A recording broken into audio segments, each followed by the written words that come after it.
Yodi Yodi. Hey. Hey, did you notice everybody you know is sick right now? Yeah, pretty much. Yeah. Like, literally everybody I know has got some deal. And then I came down with COVID, 2 days ago? And last time it attacked my kidneys and my throat. And this time it attacked my throat and my stomach. Your throat and your stomach? Yeah, so it's nice. Well, but I'm high on Imodium AD right now. Stuff is like, I couldn't even sleep last night because I took some, and you're just like, you're buzzing. You're just wired from diarrhea medicine. Nice. Whatever. Anyhow, sorry, but it's not fun. People are getting like, what did Joey? He was sick, with some kind of like pneumonia. Ammonia.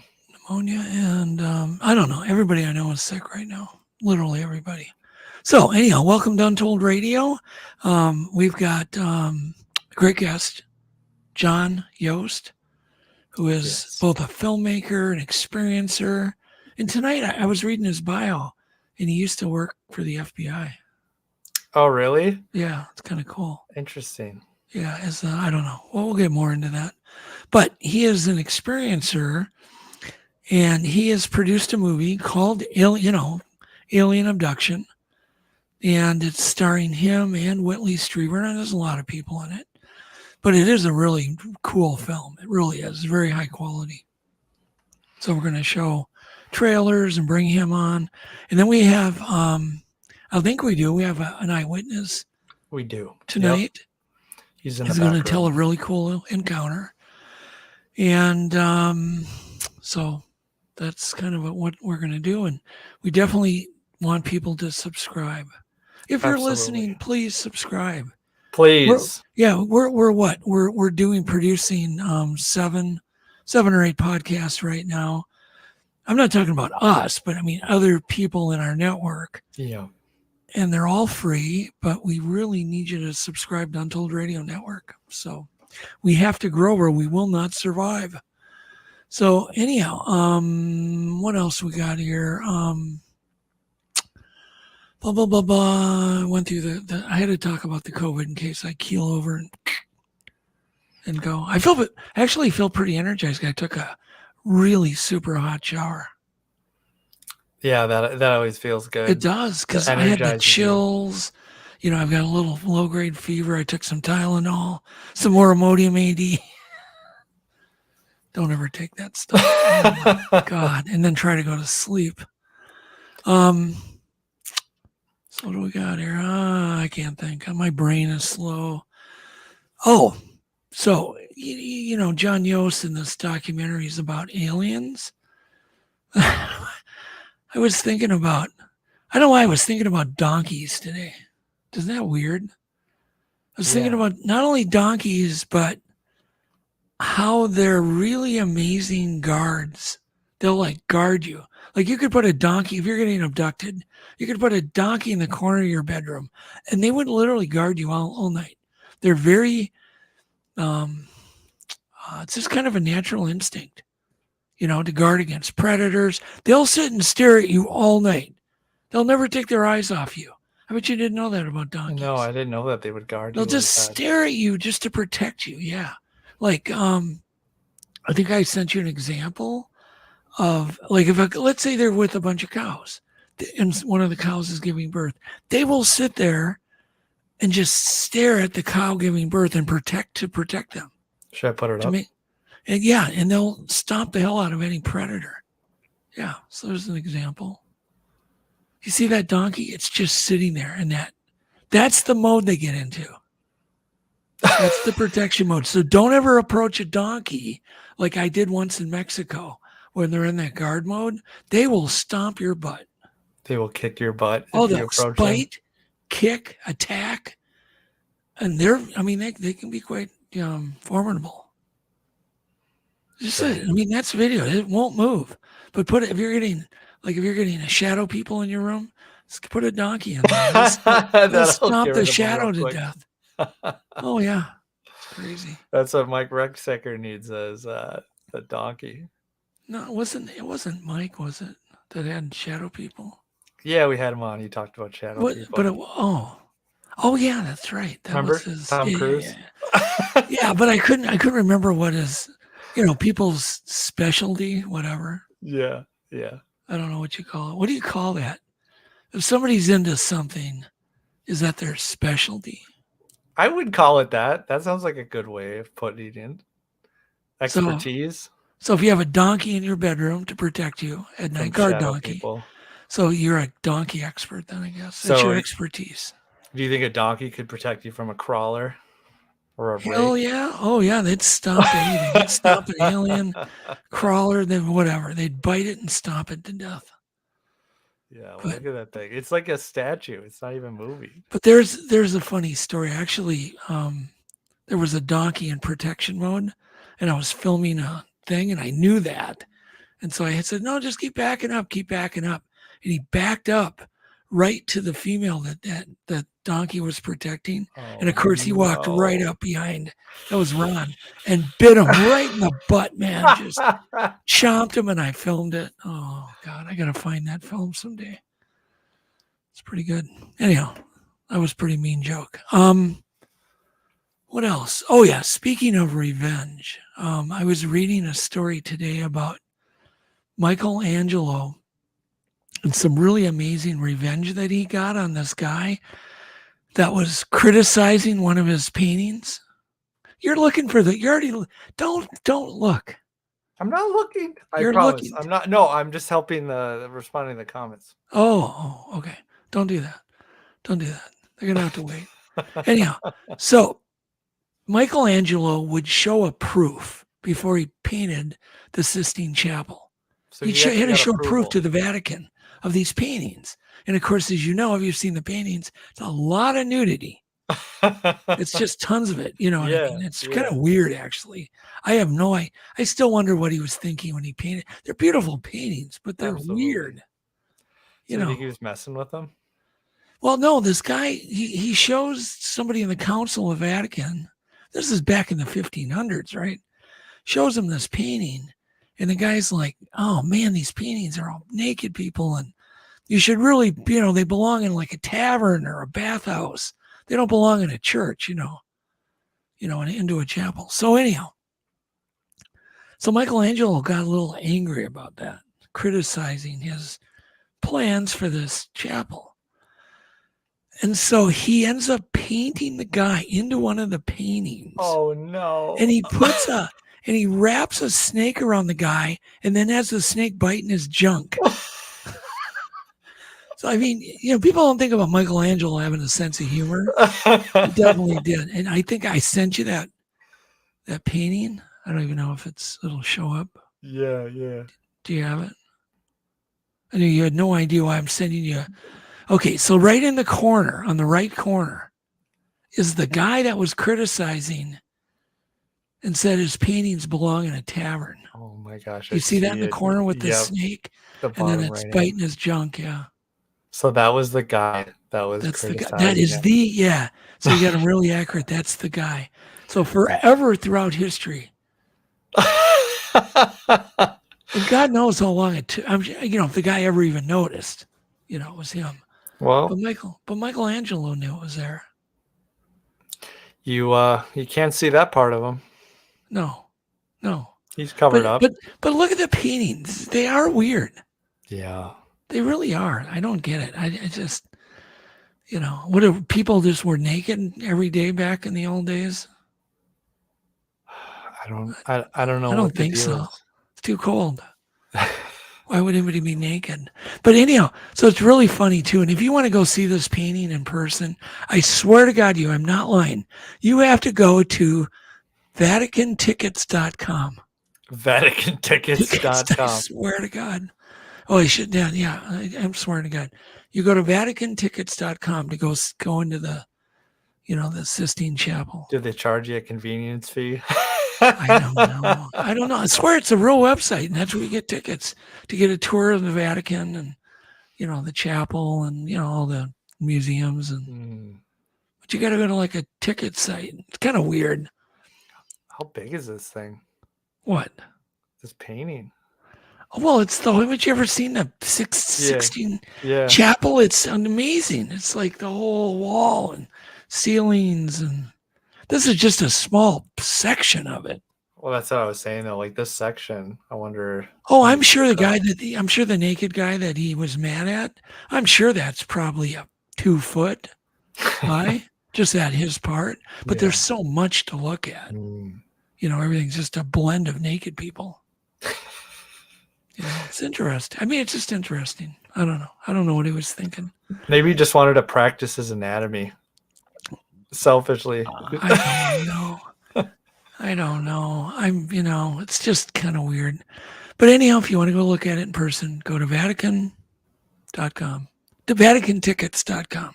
VaticanTickets.com. So have you ever heard of a system? Now you might, because you're really techie. You're more techie than I am. Have you ever heard of a thing called the dirt box? No. Or a dirt box? What's a dirt box? It is a system that they put on an aircraft. I'll probably disappear tomorrow because of this. I'm talking about this. I don't even know how secret this is, but it's called a dirt box. And what they do, they put it on an airplane and it intercepts. You think you're like hooked up to the tower when you're making a call, but your call is going to the airplane. They're intercepting it and they circle. So if they have a target that they want to intercept cell phone, they circle over that area. Okay. To spy on people, obviously. I don't want to say it, but I just did. But they circle, but they also have a system called the Stingray. And the Stingray, they can push information to your cell or to a computer. So it's kind of, I don't know. But somebody reported there was a dirt box flying over some of the major election centers. And I thought, it's interesting. Yeah, that's Yeah, bizarre. because there are people that track these, what they call dirt box planes. Hmm. There's people tracking them. There's somebody doing everything, right? You know Yeah. that? There's no privacy. No.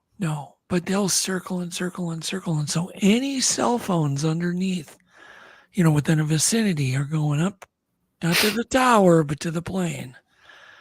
And they can push stuff to your phone. It's quite spooky. There's so much stuff we don't know. Super spooky. I just thought maybe people hadn't heard about that. It might be interesting. I'm kind of all over the map today due to my Imodium AD. It's like a slight psychedelic. It's diarrhea medicine and a psychedelic all in one. It's the combo. Anyhow.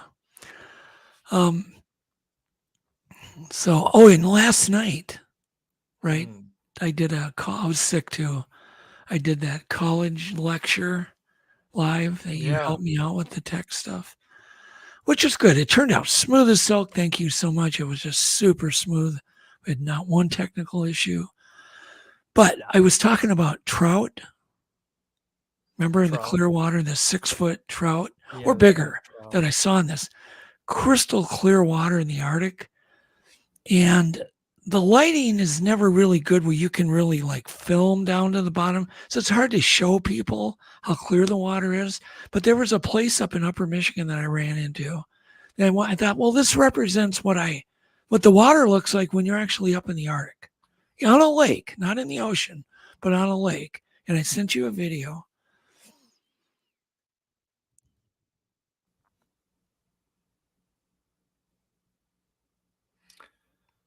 So this is basically, stop it, pause it for a second, just for a second. So you go up, it's this place in Michigan. And what the heck is it called? Do you think I can remember? It's in Upper Michigan. And so you hand wheel this barge out there. It's a smaller, like a lake, but it's crystal clear. And you go on this barge, you wheel it out by hand because they don't want motors or gas motors on this spring. And why in the world can I not remember the name of this dang thing? Oh, well. But it's in Upper Michigan. I think it's called the Kitschy Itty, whatever. It's in Upper Michigan. It's the spring. Yeah. But anyhow, so go ahead and play the video. Maybe you can you make it bigger? Mm. But it's cool because they shade it so you can see how deep. That's some really deep water. You see those are big lake trout down there. Yeah. That But water is that's what so the water clear. up in the Arctic is like. It's just, you can't even comprehend how beautiful. And we catch these 30-pound fish, sometimes every cast.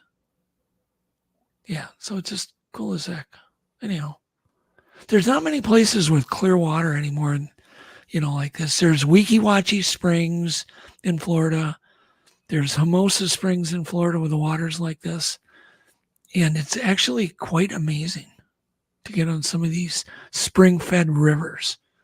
There's one spring-fed lake near us, Alex, called Square Lake. Square Lake. You should check it out. Yep. Anyhow, let's get Dwayne on. Oh, Oh no, I want one more thing. I've got to show that ibex. Okay. Yeah, absolutely. So I saw this animal, and it was literally whoever shot it. It was just it just gave me a kind of a tingle, maybe because I'm on the Imodium AD, but it just seems so godly to me and so magnificent. I just wanted to share it. This is a Nubian ibex. And this thing is just sitting on top of this mountain and just looking so magnificent. Yeah, that shot over It's just amazing to me, yeah.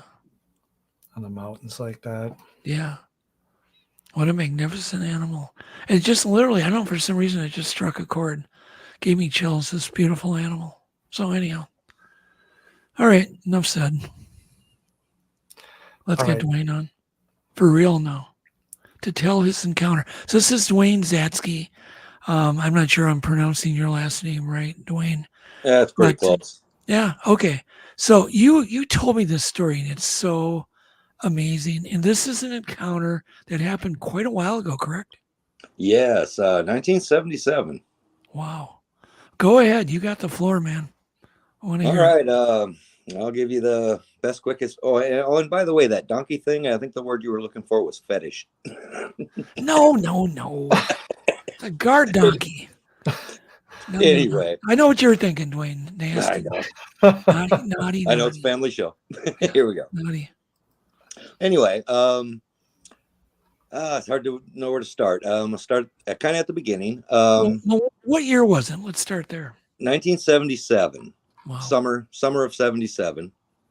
We were out of school. I was 10. I just dated myself.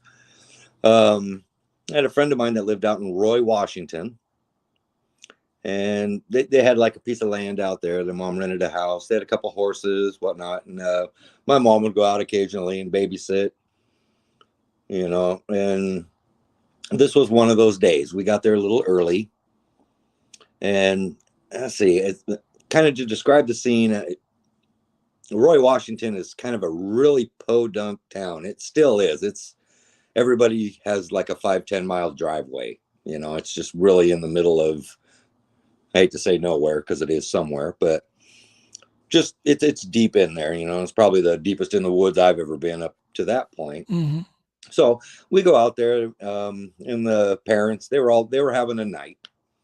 It was a everybody night, and we got there a little early, and I'm waiting for my friend. He was somewhere else, and I'm not sure about this part of the story, but having heard later encounters over the years, you kind of start connecting the dots on things. Anyway, it was like across the street from his house.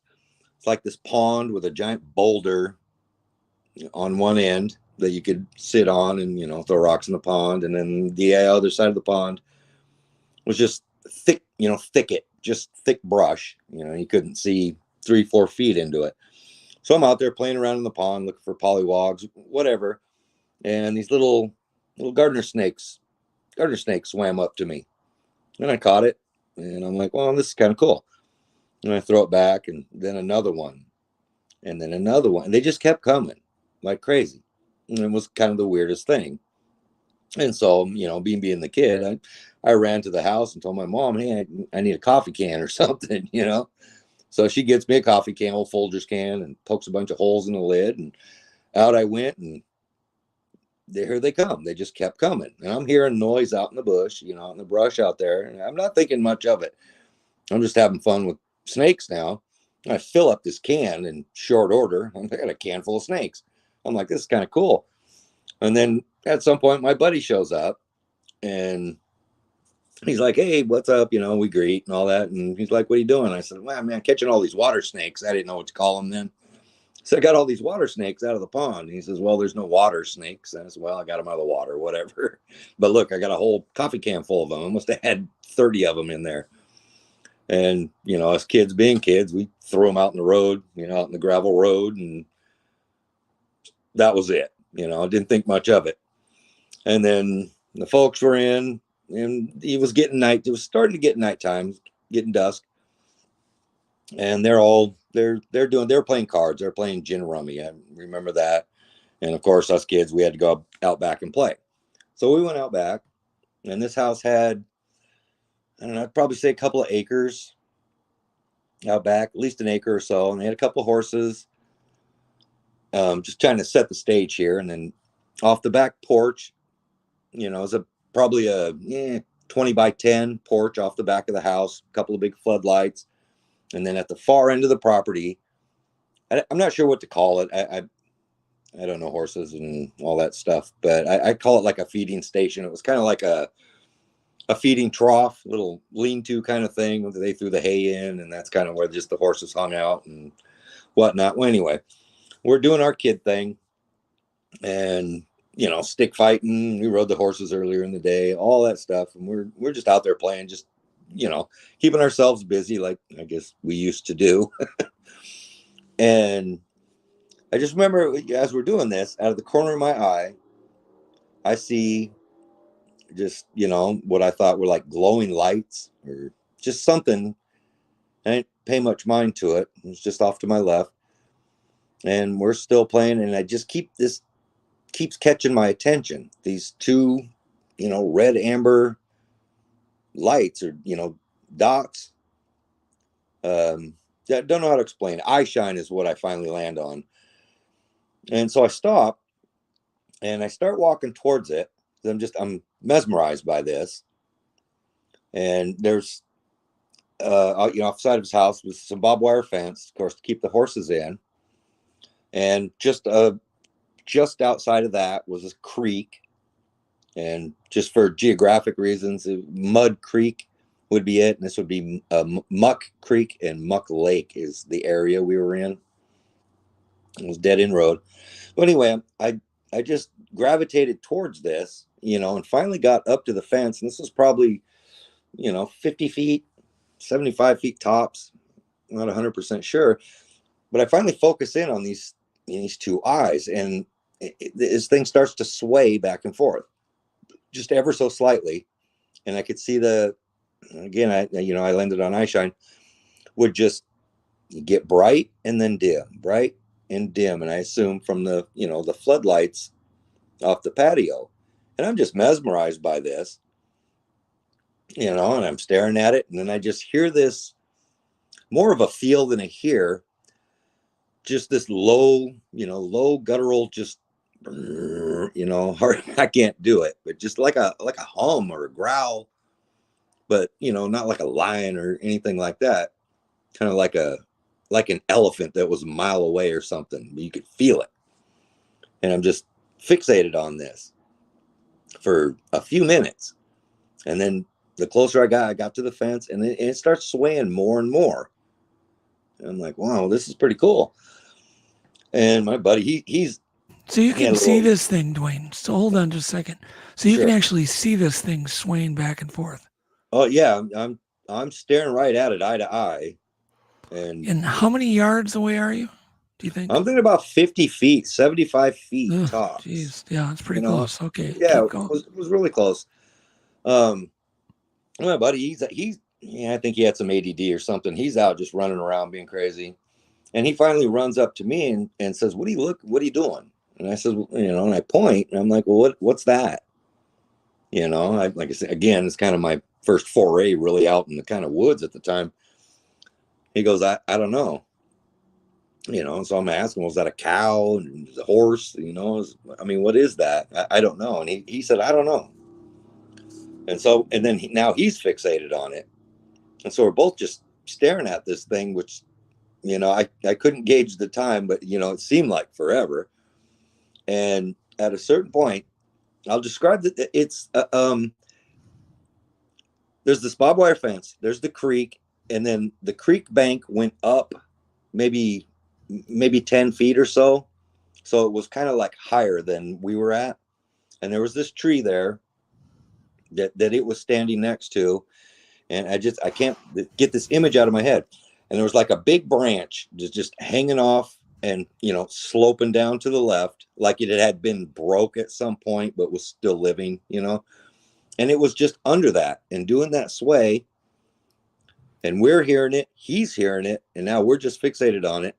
And it's really swaying now. And it keeps doing this sound, just this hard to describe sound. And at a certain point, you have to forgive me a little bit here. It's the only way I can describe it, but I'm asking what it is. He can't tell me what it is. I'm like, well, you live out here. Anyway, we go back and forth on that. And this thing, again, it's really dusky, and I have, it's come into view now. I have a full silhouette in these eyes, not 100%, daylight view, but, there's something there. This wasn't my dad there with 2 cigarettes burning, nothing like that. This was something there. And at that point, this thing raises its left hand and just puts it on the side of the tree, just under the crook of that branch. I'm like, well, my eyes lit up. I'm like, whoa, and I see out of the corner of my eye, I look over at my buddy, and I don't know how to describe this other than I think we've all had it, is the pea shivers.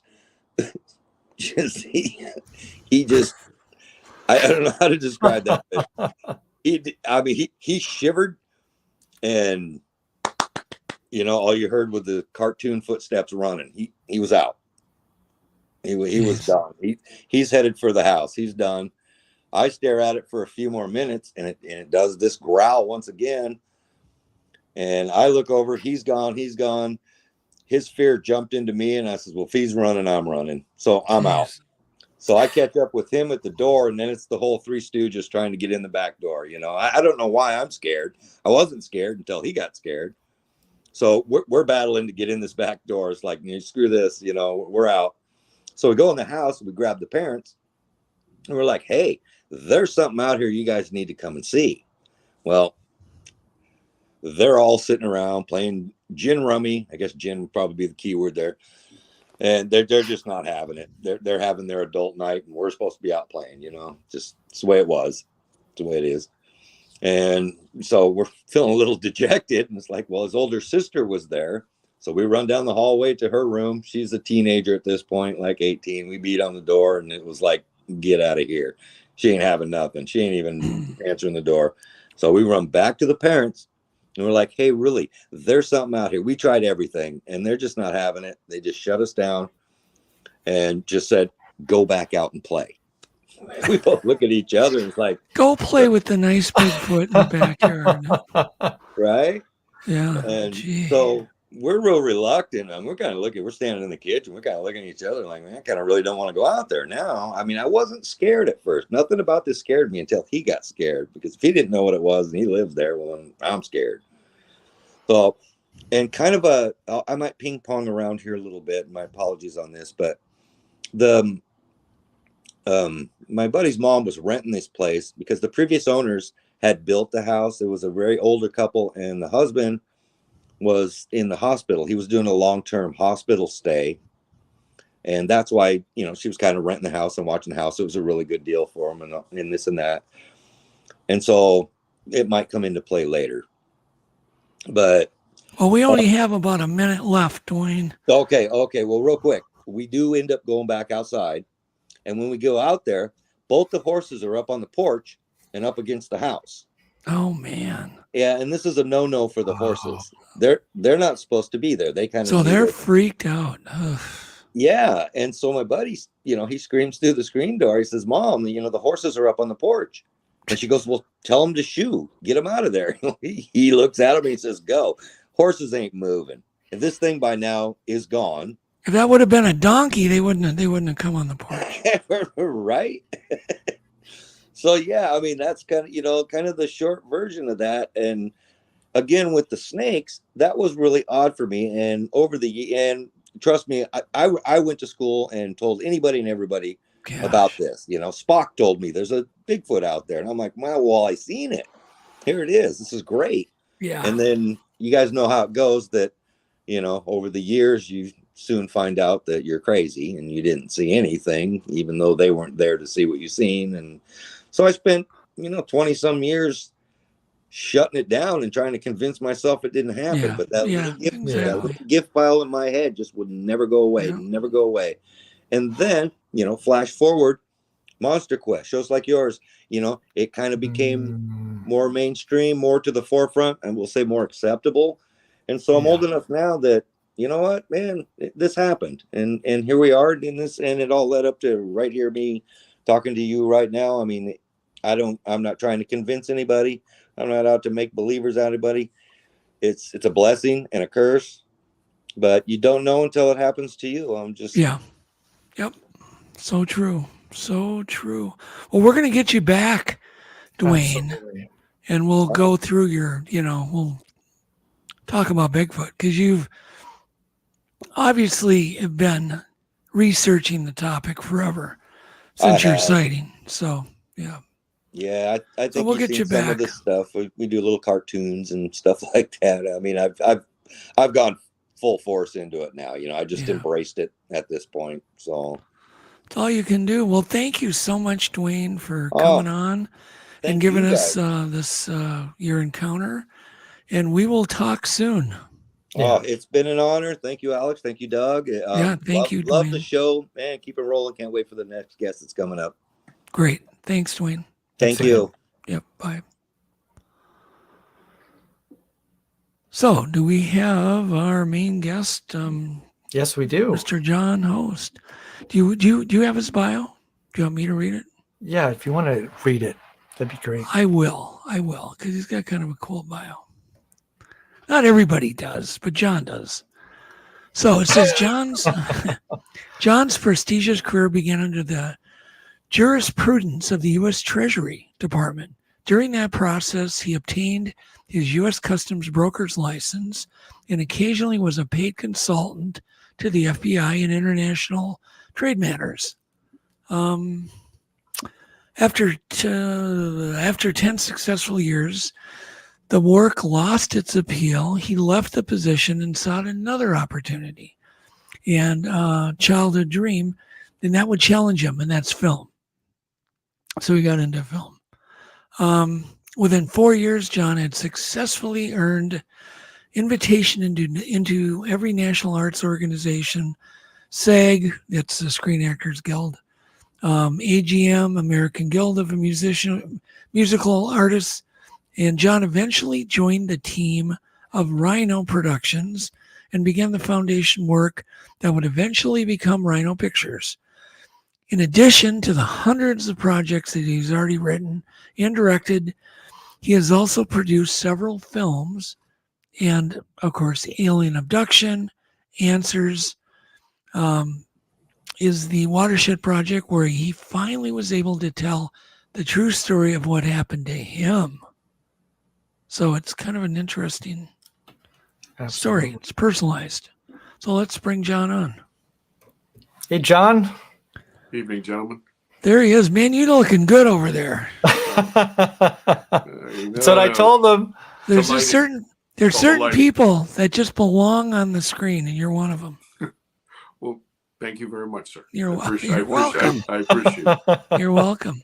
So, first thing I want to talk about is this. Obviously, you got to meet not only Whitley, but you got to hang out with him and get to know him. And Whitley Strieber, he's amazing, isn't he? It's funny because I didn't know Mr. Strieber at all. And it was after the film was basically finished, but there was something missing. You can feel that rhythm and that you need this piece. And I said, there's nobody more prolific in this arena than Mr. Whitley Strieber. And so a friend of a friend of a friend finally got me to him. And he's an interesting fellow because he interviewed me. And, you know, in retrospect, it makes a lot of sense because, you know, this world that we live in, it's hard because it's kind of the wild, wild west. There's no real regulation. So, of course, you have people who are very sincere and very honest. And some people are mistaken. And some people are just flat out crazy. But some people are telling the truth. And so he interviewed me pretty rigorously. And then after he realized that I was not, you know, I was who I said I was, and he saw some of my work, he agreed to meet. And it was interesting. I have something to say about Mr. Strieber. Well, can we just let me interrupt you just for one second. Sure. Whitley wrote the book Communion, Yes, sir. based on his own experience. The book scared the living hell out of me when I read it. I mean, it was quite traumatic for a lot of people that read that. It was the way he wrote it and the fact it was based on, you know, a true story. And then the cover, of course, had a huge effect on the whole world. The whole world. And, you know, I mean, and then Whitley himself is obviously he's an amazing writer. So anyhow, I just wanted to preface that. Now continue. Absolutely. No, continue your story. Sorry. Sure. No, Doug, you're all those are very important points. I hadn't read any of his work, but to interview him, I literally read every single one of his books that has to do with this genre. And I submitted all of my documents to him before we even met. With a proviso, I said, listen, Mr. Strieber, you know, if I'm asking something out of bounds or whatever, please redline it. To his credit, he didn't redline a single question. When I met him in Los Angeles, we met for dinner so we could build some rapport before our interview. And he's a very funny man, and he's a sarcastic guy. He's a real wordsmith, and so if you speak to him, he'll have some fun with you, and he loves to have fun with me because I wouldn't say that he and I are friends. I would say that we're very friendly. We speak maybe every, say, 6 or 8 weeks, you know, because of the film. But I constantly call him Mr. Strieber. And he laughs at me. He openly guffaws at me because I will not call him Whitley. But it's because I have so much respect for him. And I wanted to say this. This was really important. The day of the shoot, I walk up to him, and we're prepping him. You know, makeup's in there. And I said, Mr. Strieber, I want to assure you, sir, that I have no gotcha questions. I'm going to be, you know, very forthright. I'm going to stick to what I've asked, and I'm going to make you look great. And he stopped me, grabbed my arm, and he said, John, I don't give a damn about that. He said, I don't care what I look like. He said, I just want the truth to get out. And I thought, God, think about a man with that kind of integrity. Yeah. And so when you speak of him in such high regard, I have to say, well, I sir, do because I've had some long conversations with him. Yes, sir. And he's just one of a kind. You know, yes, nobody like Whitley. Nobody. I agree. And he changed the world literally, and I don't think he realizes that he changed the entire world. Yeah, he helped me. I can tell you this. I came to him very broken, and in pain. And through, I made, this is a mistake. The film is a total mistake. It was started off as a catharsis for me to try to finally heal after all these years. And through the film, I've gained a measure of peace. And he was a very large part of that. Yeah. So let's talk a little bit about, I just want to tease a little bit about your experience, but why do you think that people are singled out?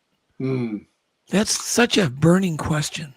Yes. What is it? Yeah, Doug, you're right on it. And so many people ask us about that. In fact, in the film, we have an entire segment called "Why Me?"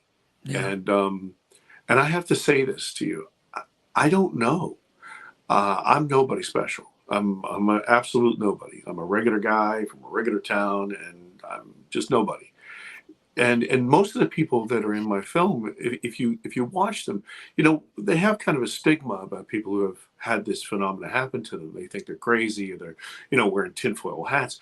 You see people in my film who are, you know, they have master's degrees, they have global practices, they have countrywide design shops, they're fathers and mothers and teachers. They're real people, but Yeah. something freaking incredible happened to them Yeah.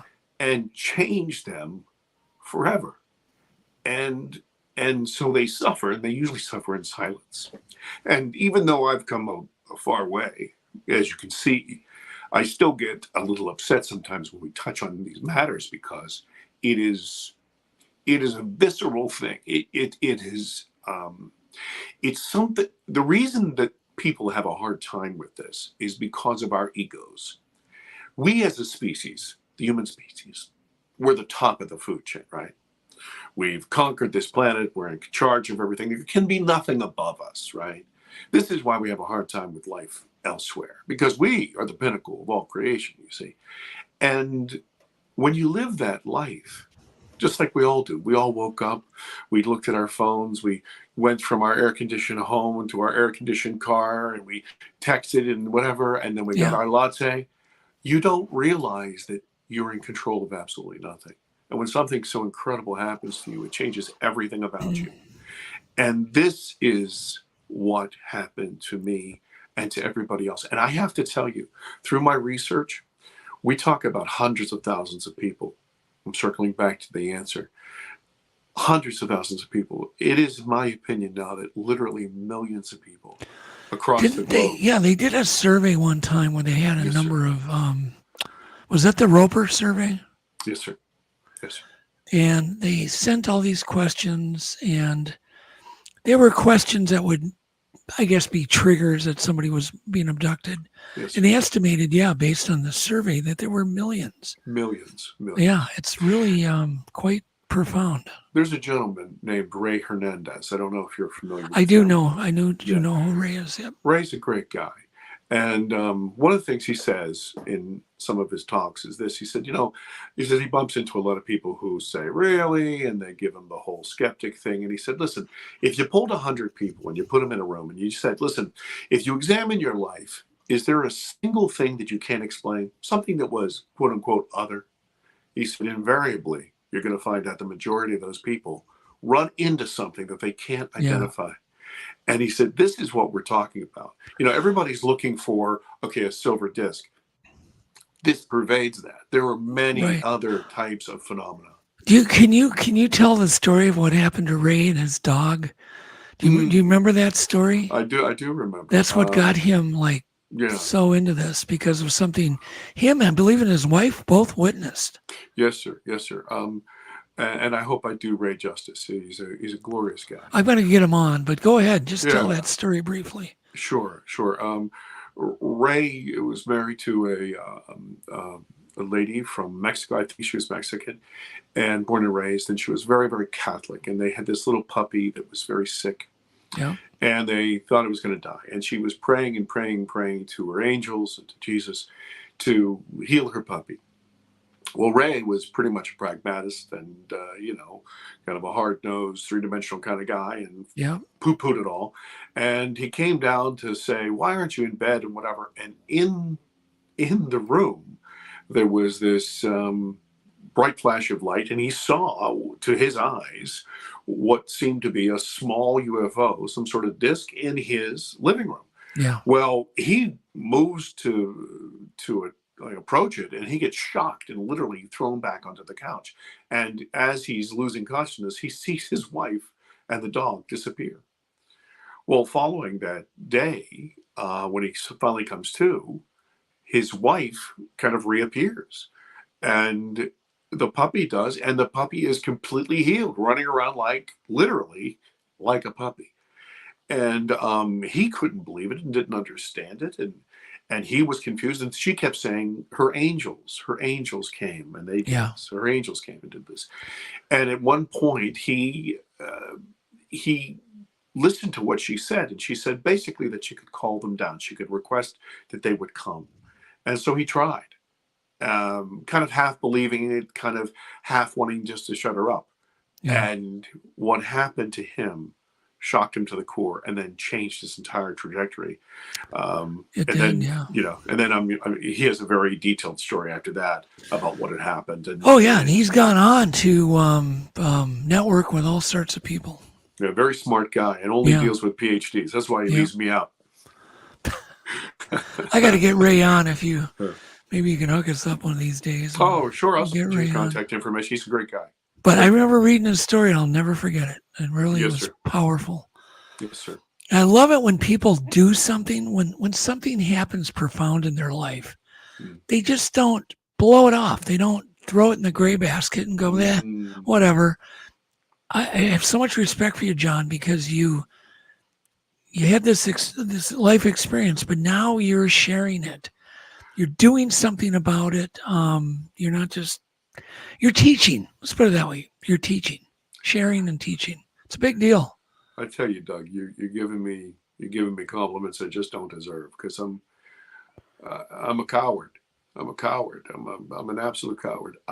This thing happened to me when I was 7 years old, and I'm I'm 56 now, and I lied about it my whole life. Yeah. And because I was told to, actually, by my father, and that was hard. And I lied about it my entire life, and then eventually something happened, and because you're in the business, you'll understand this. Maybe I'll tell you the story that started this film. I was in a place called Borrego Springs, California. Very flat, very arid. We were doing a shoot, and so we rented this big house, this big ranch house, 1 floor, for the cast and crew. And so we do a night shoot. We come back, and I'm with the guys, and we're downloading all the stuff to extra hard drives because we want redundancy. We don't lose our footage, right? And some of the people are out in the back, and they're going to have a drink by the pool. So I go back there, and they fill my glass, and we're going to make a toast. I raise my hand, and there's this glint in the glass. And your mind races to figure out, oh, what was that? And I say, oh, well, that's the moon. And then I went, wait a second. It's a new moon. This is why we shot tonight, because there was no moon, right? We wanted to control the light. And as I pull down my glass, I am shocked to see above the building this kind of blue, green, luminous, irregularly shaped thing. And it was close enough. It was close enough I could have thrown a baseball and hit it. It was about 30 feet in the air, right above the house. And I am gobsmacked.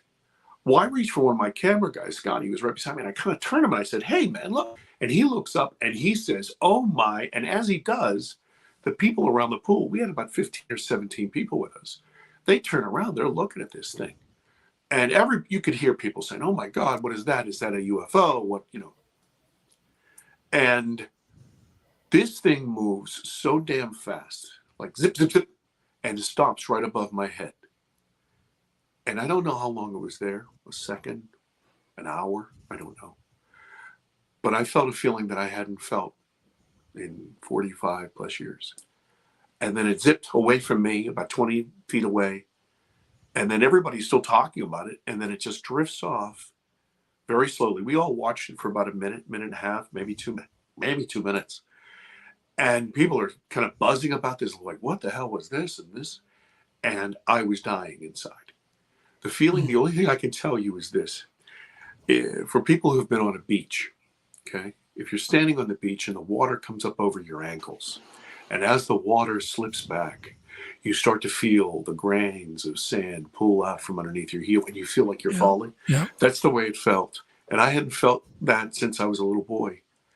And I was shaking. I'm not proud of this. I was shaking so badly inside that have you ever been so cold that you can't get warm? Or, I'm not proud of this either, but have you ever had such a bad hangover that you can't stop your insides from, that's the way it felt. And I had to get away from there. So I made some stupid excuse about I had some paper because I was producing. And I went back to the room that I was in, and I barricaded that door with the bed and my luggage. And I sat in a corner on the floor and I cried like a little baby. and I couldn't stop. I could not stop. And I was so angry. And I mean, you know what it takes to be a producer. You have to be anal retentive and check all the boxes. You're spending other people's money. You got to be on top. And that's the way I am. And I was so ticked off at myself. So what I did was the next day, I couldn't sleep all night. I took this really hot shower. I'm going to go out there. I'm going to kick butt. And I immediately had this tremendous fear of open sky and open water. And I could not go out of the house. Now I had to go do some locations and I can't leave the house. So I make some lame excuse to have somebody come with me. We go out and this guy's noticing there's something wrong with me. And the more this is happening, the more angry I'm becoming with myself. And so, anyway, I get through the shoot 3 or 4 days later. I make my way home to the East Coast with the help of some fine distilled Irish whiskey. But when I get off that plane, my friends and family know there's something wrong. Something wrong with me. And it got so bad that I would park right beside the front door of my office to run in, or I would wait till people came so I could walk with them, because it was such a difficult thing for me to be out underneath the sky. And so you know what? I tell you, a lot smarter people than me probably would have looked for some help, but I'm stubborn and not that smart, and so I settle it myself. I can relate to what you're saying about the being afraid of the sky, because we saw something one time during broad day. It was right in the middle of the day, and it was kind of spooky, and it freaked us out so much that we didn't go out on the deck at night anymore. We used to go out every night. We wouldn't go again because you're just afraid that if that thing came around in the day, what would it do at night? Yeah. Yeah. So I can just kind of relate to what you're saying. What did this object kind of look like? Or how big was it? It was blue. It was big as a Volkswagen. Oh, really? And it was almost, and I mean almost like an egg shape, but it had a little bit of a curvature. Almost an egg, almost a pear, something in between, and it was just hovering silently above this house. But it was all blue. The whole thing was blue. No, it was blue green. It was blue green. Yeah, and it had its own luminosity. It was kind of glowing from the internal part of it. And we saw something over the intersection one time. I don't know if it was that big, but it was the most beautiful blue we'd ever seen. And it went forward and did a kind of a U-turn and then disappeared. And it was probably maybe 150 feet up in the air. That's what we thought. But it was just beautiful, this color of this thing. So would you say that what you saw was kind of a pretty color? Or? Oh, it was. Listen, or a color you can't describe. If I can remove the emotion, of course, it was visually spectacular. But it was just so shocking because it's a completely black sky. You can't see anything. And then all of a sudden, bam, there it is. And you say, where did it come from? How did it get there? And it's that close, which is also unsettling. Yeah. Sure. So this is the experience that prompted you to get off your butt and produce the film that we're going to see a trailer. Let's show the trailer, if you don't mind. Probably right now. We'll take a break and show the trailer. Your show, Doug. Tell me. You want the Virgil Films one or the? Let's not do the one with Grant Cameron yet. The actual trailer. Okay, sure. Let me pull that up.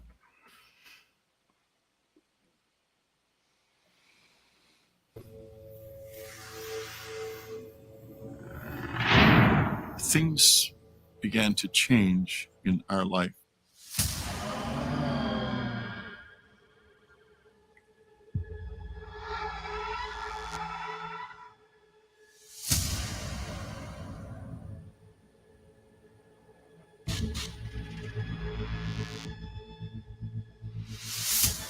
That was the beginning of a real descent, almost into madness. 140 24 separate sightings of UFOs by the U.S. military. Tonight, the highly anticipated report on unexplained aerial phenomena is here, but the answers are not. This is not communication. It's communion.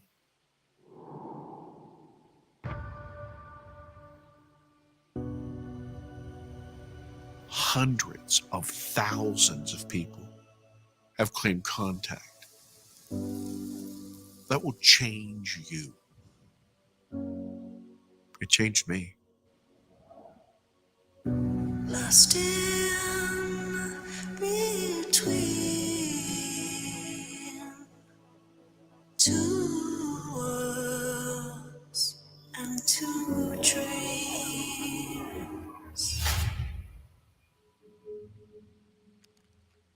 This was something that I kept buried for years. Strange things would happen.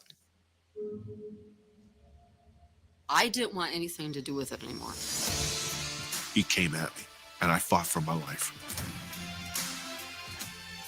Ships started to pop up in the sky. And there's this bizarre disk of light. And it was moving across the sky very fast.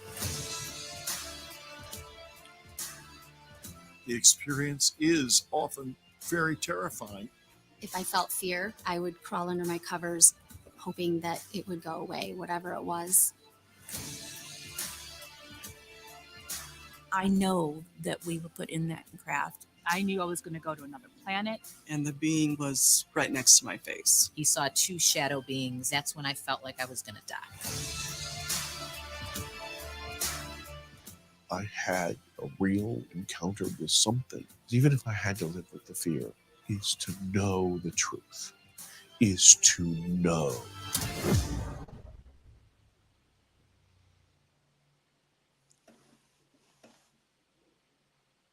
Amazing. It's quite a trailer. Yeah. It's powerful. Thank you.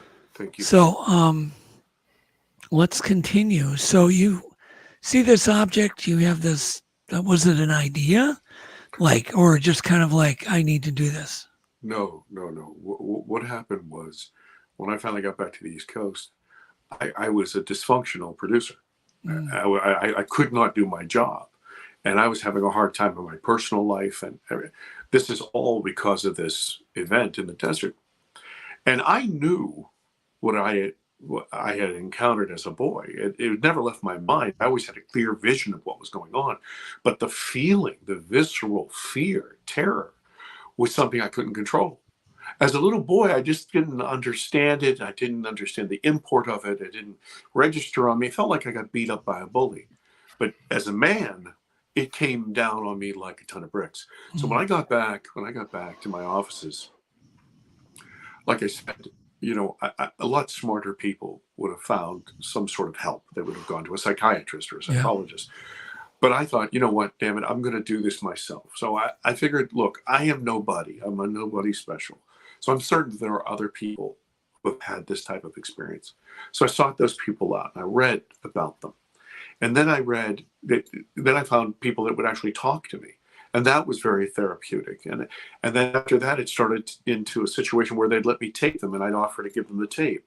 And then eventually I felt brave enough to talk to them about my occasion. And then through all of this, the germ of an idea that, I had seen some documentaries during this time and they all left me, and please, I don't mean to be derogatory, but they all left me kind of hollow inside. Most of these documentaries are third-person narratives. They're done by very well-meaning researchers who are geniuses, yeah. And I'm a zero. But what they do is, you see this footage, and then you have this analysis, and then you hear in the background, Walter Cronkite, back in 1957, that's right? Okay, so they're all like that. They're very formulated. And I thought, son of gun, this is a real human thing. This is about our species. It has to be human. And so I wanted to create a first-person narrative. From the very first frame, you are with me. You are going to experience what I experienced from a first-person view. And then I knew that these other people had to have these conversations with me. And so I brought them in. I asked them to be brave and to share with me that information, which they did magnificently. And so some of their experiences were like mine. Some of them were vastly different. And this is when I realized that there was this huge panoply of all of these different type of phenomena, which culminated in this alien question. So during these conversations, something happens. I run into a section of my memory that I could not recall. And as I said, from 7 years old on, I could tell you exactly what happened, kind of impassionately. I could tell you this happened, this happened, this happened, this I didn't see, this guy was strange, and blah, blah, blah. But then there's this piece of that memory where there's a tremendous flash of light and there's speeding colors. And somehow I got interpolated with this entity, this creature, this person, whatever, that this person was here or this entity was here and I was here, and somehow we got switched. And I could not for the life of me tell you what happened. So somebody had suggested at that point that I go through quantum hypnosis to kind of unlock that memory. Yeah. And I kind of scoffed at that. I thought, come on, if it's not in there, it's not in there. Can I just interrupt for how long ago was this? Well, the film was finished in May of 2022, so right. It was in 2021. Okay. Just trying to get a timeline. Sure. Continue. Sure. And so I was going to go through the process, and I thought, you know what?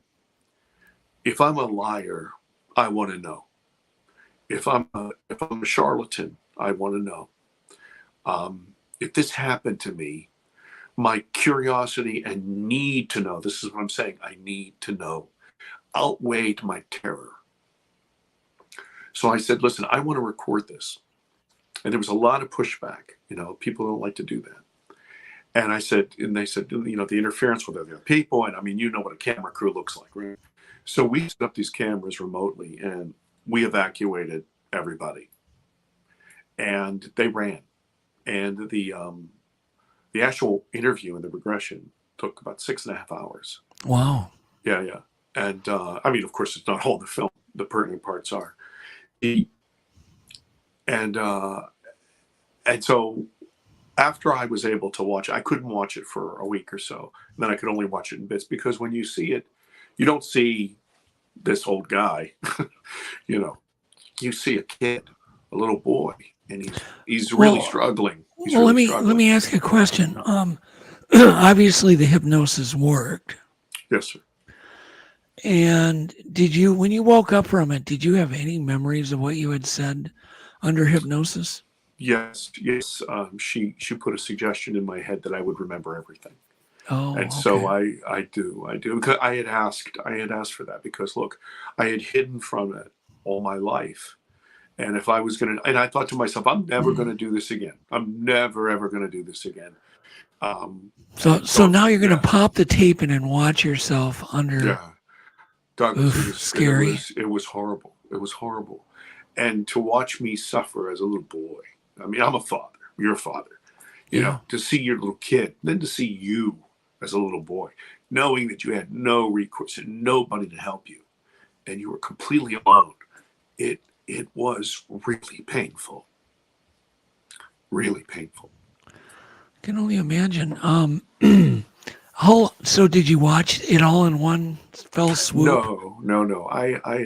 I could only watch it in bits originally. In 15 minutes, 20 minutes, 15 minutes, 20 minutes. And then eventually, I mean, of course, towards the end, I was able to watch the whole thing. And still, as you can tell, I still get choked up.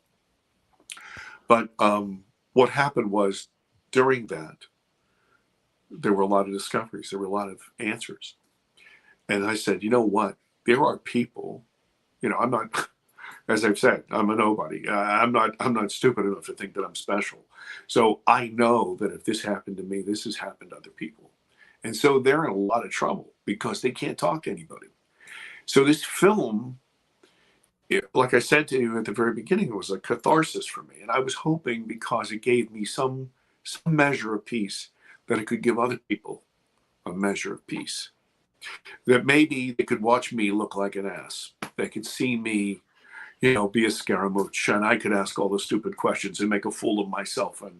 And they would, you know, from the comfort of their seat in their home or in a theater, they could watch and they could live through me vicariously and get some of the answers. And that's what the film is.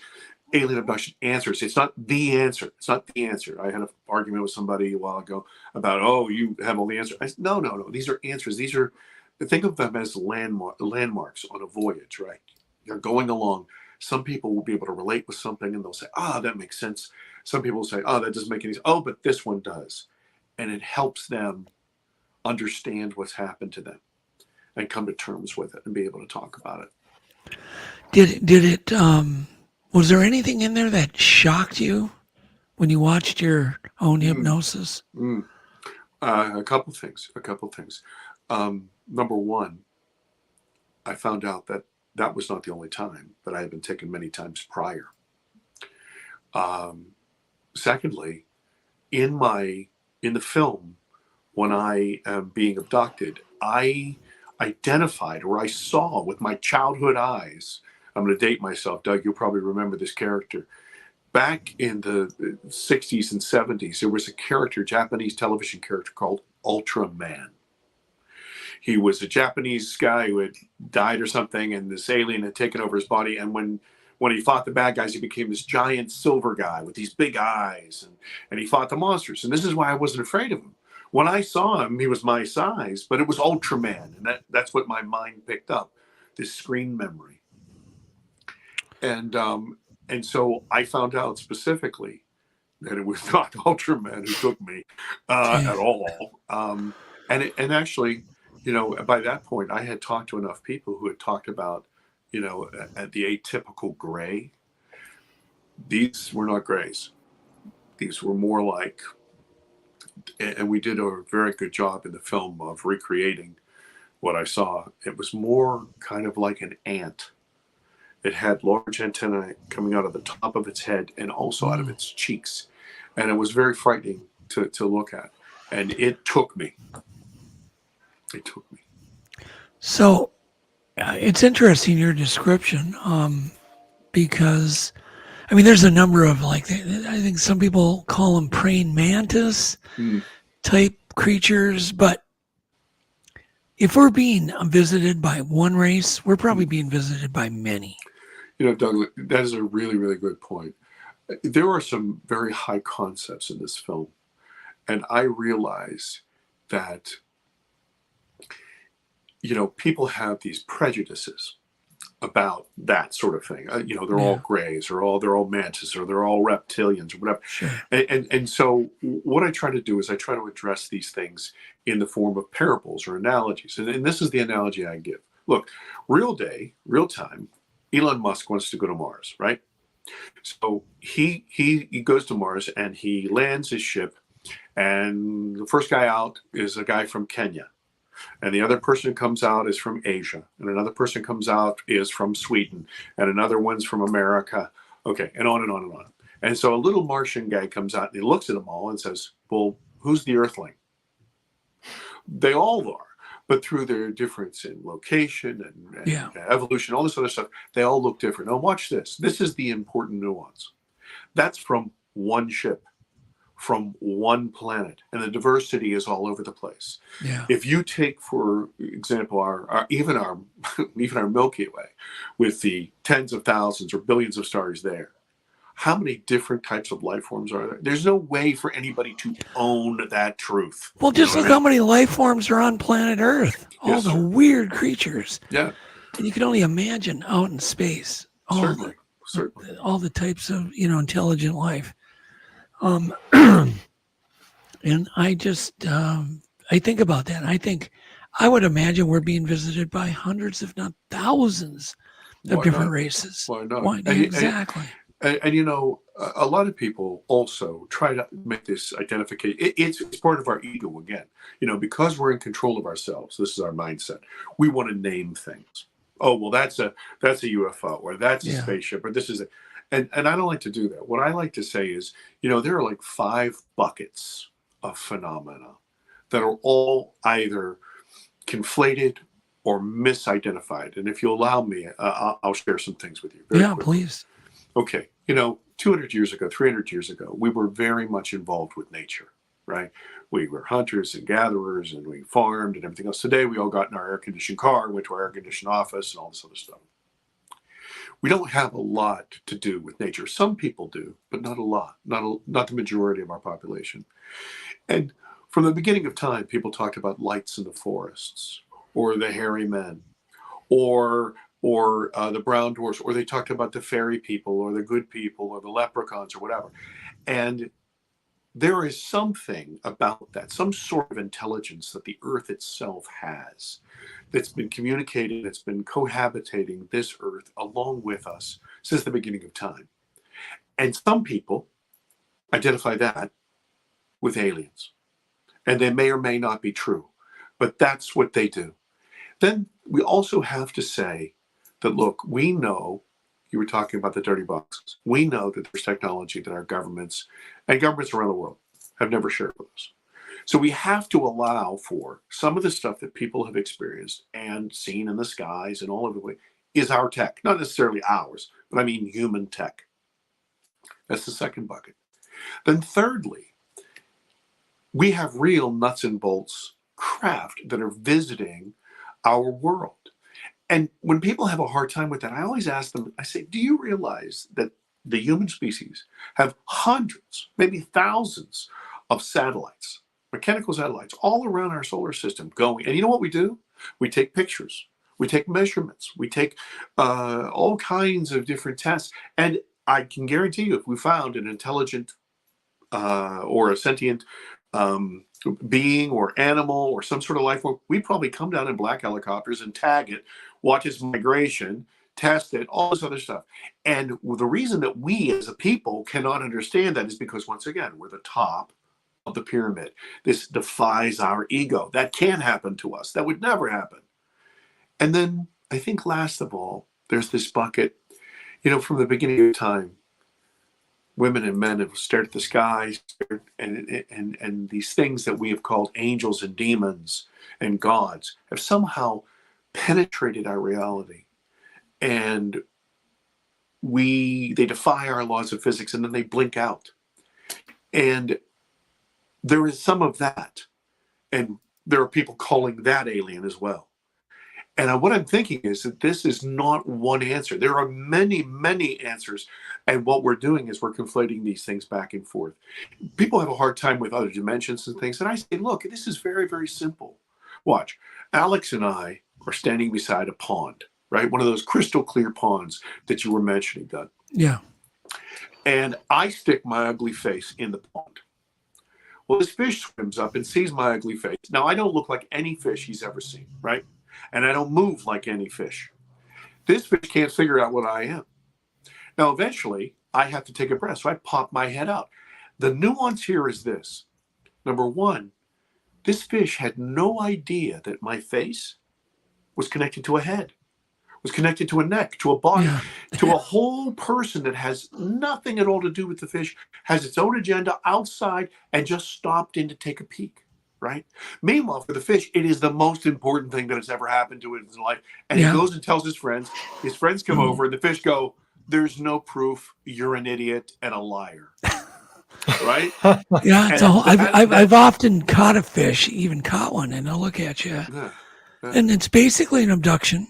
Yeah. You know, and I put the fish back in the water, and you wonder what in the world. They just got to look into a whole new dimension. Sure.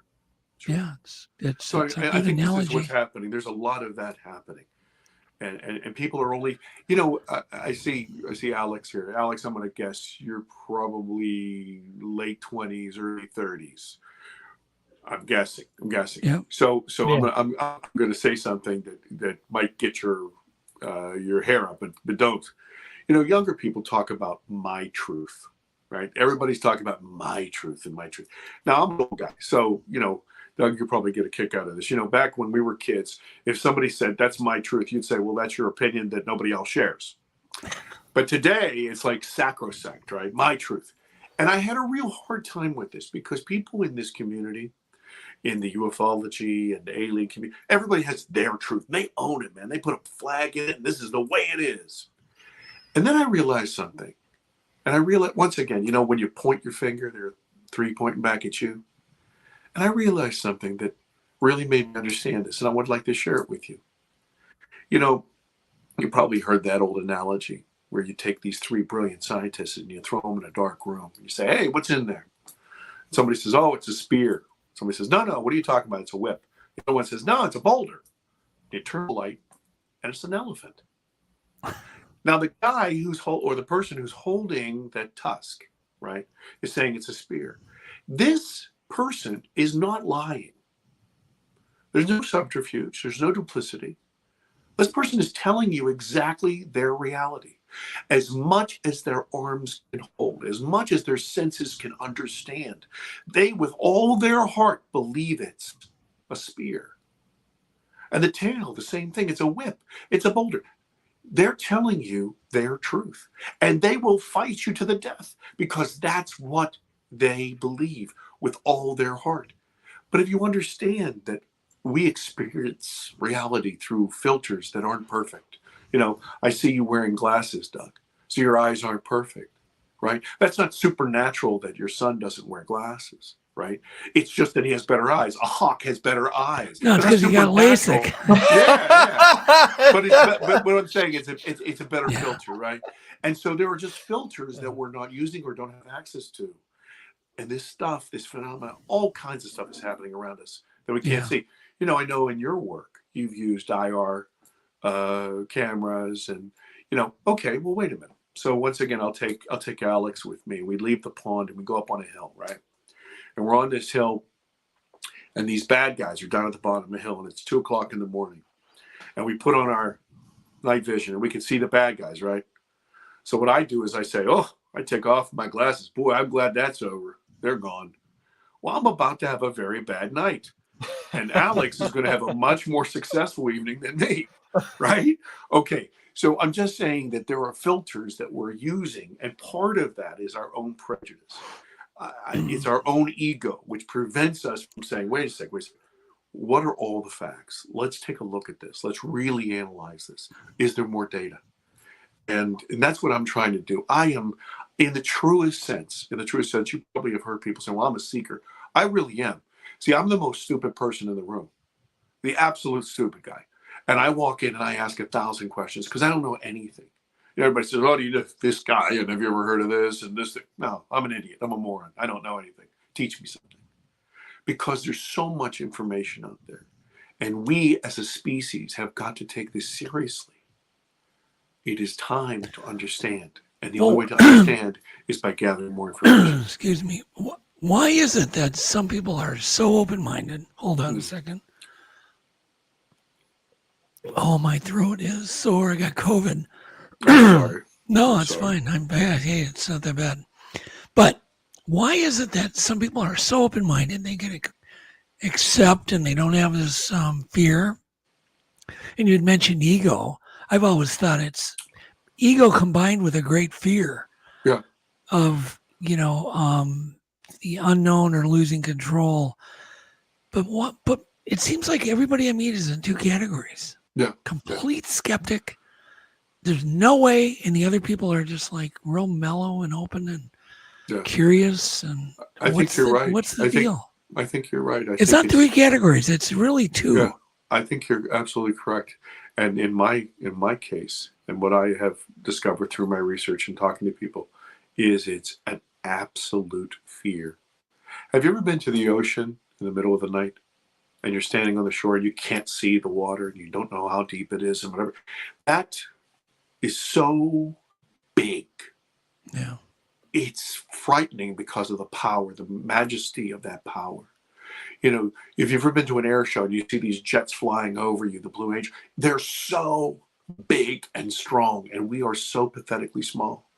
So it's hard for people to really, truly believe that we are a speck on a speck in the middle of this backyard on a very, very young star. You know, even if you take a look at our galaxy, right? The oldest stars are in the middle and the youngest stars are on the out.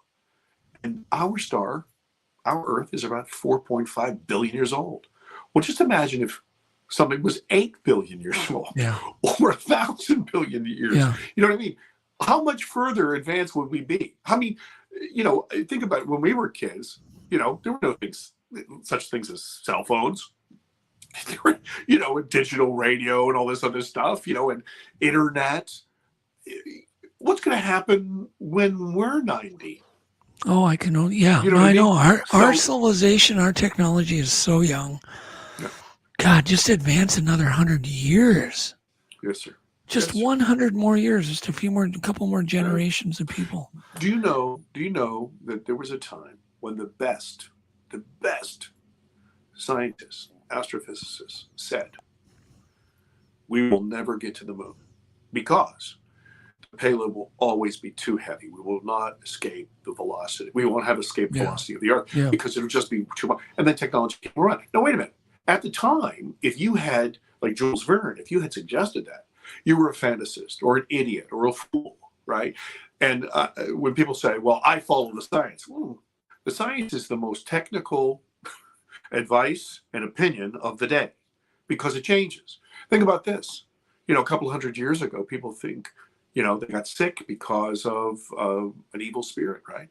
Along comes the invention of a microscope. And then we see bacteria, we see germs, and we see viruses. So here's a question. Did the germs and viruses, did they spontaneously create themselves in the advent of the microscope? Or were they always there? They were always there.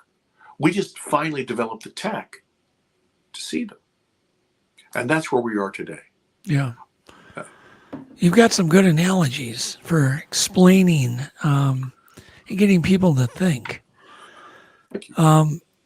So let's talk a little bit. I want to go back to not only your experience, but what is your broad takeaway from talking to other alien abductees, getting to know Whitley, hearing his story more intimately?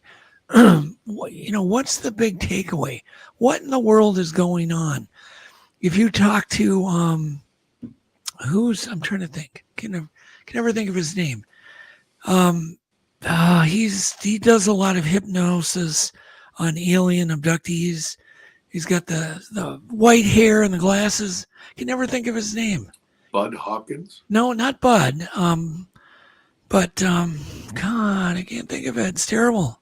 It's right in the tip of my head. He's done a ton of them, but he has his opinion on what's going on. And Bud Hopkins had his opinion. Everybody has their opinion. Yeah. But what conclusion have you come to? Sure. I think the gentleman that you're talking about is a guy from the University of Pennsylvania, I believe. Yes, that's him. Yes. Yeah, and he's a PhD. I can't remember his name. I can't remember his name. Apologies It'll hit to him. me. Yeah, and I believe that he is of the opinion that, in fact, that this is an evil sort of. What's more breeding? More of a takeover breeding program. Yeah, and I don't deny that there's a facet of that. Okay, just like our rocket that lands on Mars, you know, each one of those people that get out of that ship, they all have a different agenda. Maybe one is scientific discovery, one is military conquest, one is I need to find the minerals and support my planet or whatever. Okay, so just like that, I think that we're dealing with a variety of agendas, and I think if we try to identify one, once again, we're exacting our ego and trying to control the situation. You're right. Because the truth is the truth, regardless of what I feel. You know, I could tell you that I love you and cheat on you all the time. Okay, well, I told you that I love you, and you think that I love you, but I'm not probably acting in a way that's very loving. You see what I mean? And so all of this stuff is a lot of semantics, and it's a lot of semantics head games that we play with ourselves. Also when you attract, just to answer your question, I'm sorry to interrupt you, Doug. Well, no, you were talking about that guy, and I think what happens is when you put that out, then you're looking for that, right? And so that comes to you. David Jacobs. David Jacobs. God, I just okay, but the point I'm trying to make is the creatures that took you and kept visiting you may have not have, that might have been their first time here for all we know. You know what I mean? They could have a whole different agenda is what you're saying. That each race probably has their own thing they're trying to Yeah. accomplish. Yeah, Right. I can tell you that I was not, in my experiences, I was not examined. I was not tested. They didn't take any kind of, no one wanted to breed with me. How upset am I? So I joke, and I shouldn't joke about that because that's terrifying to people. But for my experience was an education. I was taken somewhere. I was not taken on a ship. I was taken somewhere subterranean, and I was educated.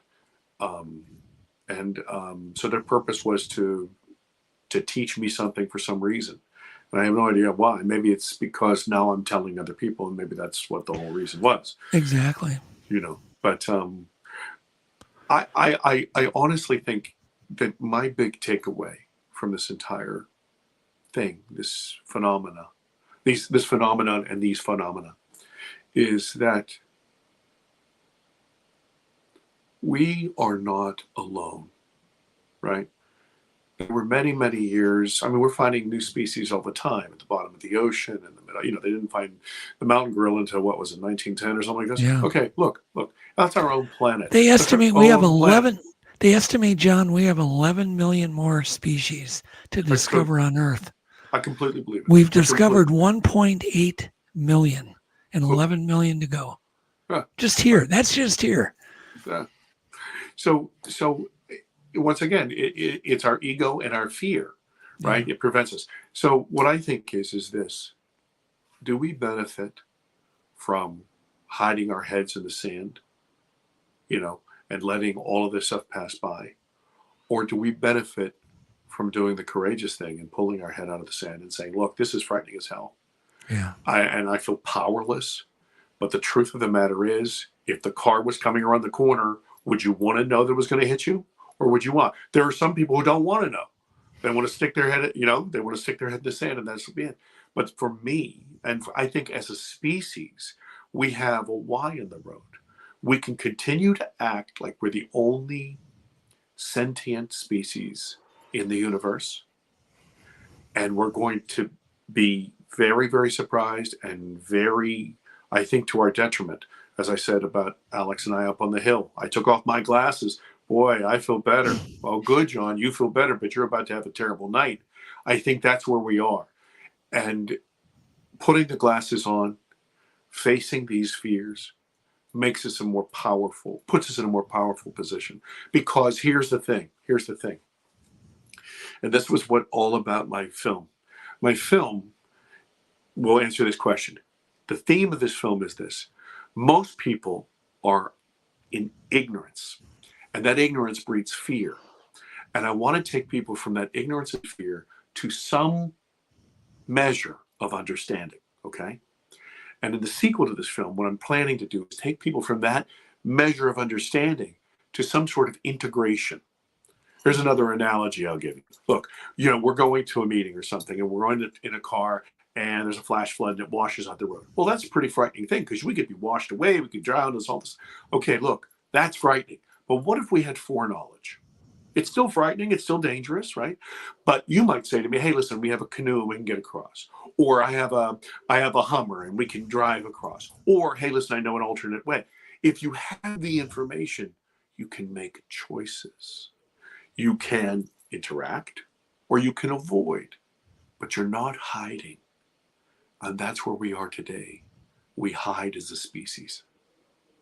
Yeah. So John, is there anything we can do as individuals once we accept kind of the situation, or as a species, or are we pretty much still? I mean, are we helpless?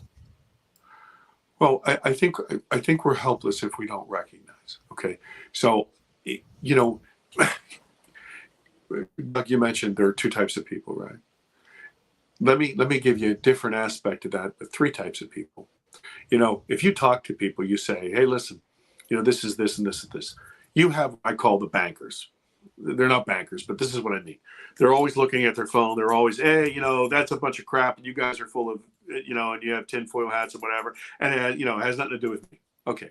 Then you have the pseudo intellectuals that sit around the fire with their pipe and say, oh, I can imagine in a world with billions and billions of stars that there might be some life out there, blah, blah, blah.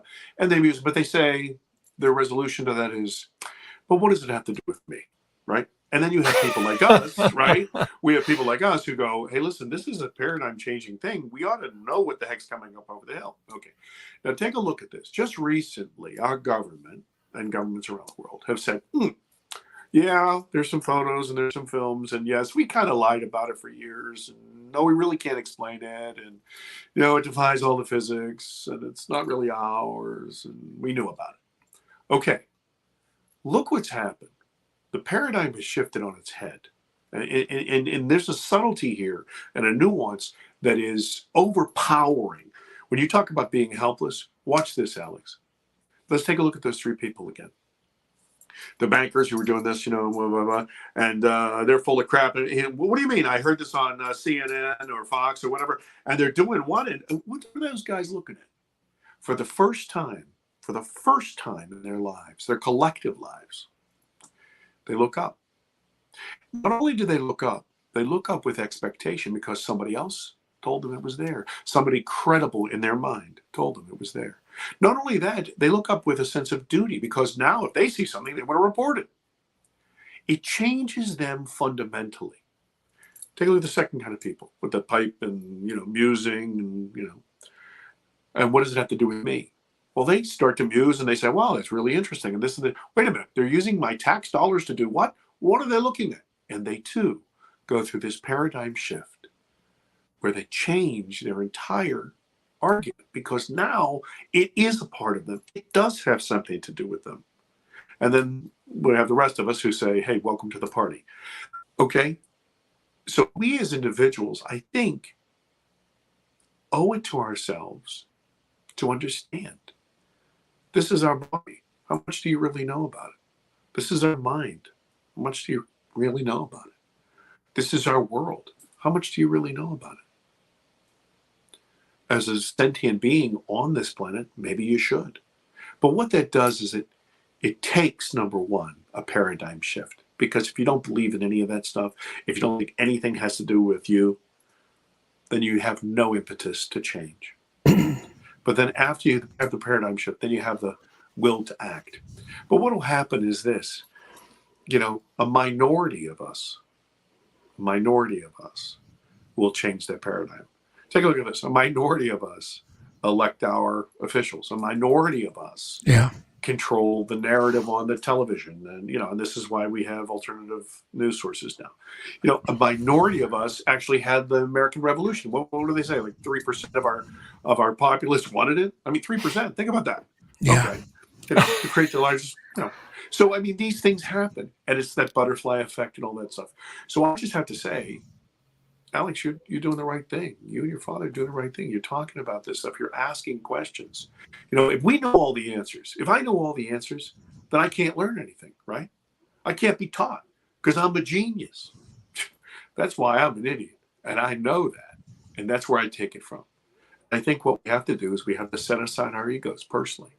And we have to set aside our fear. But here's the thing. And this is the biggest argument I have with people.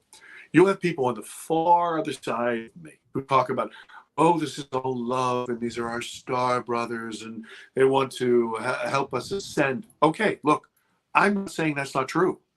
I'm saying, though, in my world, there's also room for Dr. Jacobs, because there's some other cats out there who are awfully interested in breeding. Yeah. Right? And there's somebody else in the middle who are just here to investigate and to educate. And to say, hey, listen, stop blowing up the world, man, because you're affecting us. Yeah. So there's, there's that paradigm.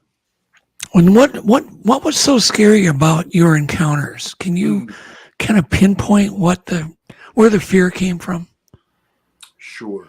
And where did they fail in scaring the living hell out of you at a young age? Oh no. So they failed. Well, because I'm sure they didn't want to scare you.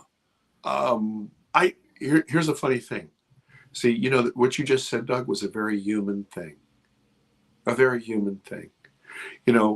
If you went to jolly old England in the 14th century or 15th century, they had all kinds of customs. They had 13 spoons and all this other stuff, and we would be lost at that table. You know, you see Downton Abbey, and you go, how the heck did they know where the glasses go and all that other stuff? Okay, so we would look like cavemen to them. Yeah.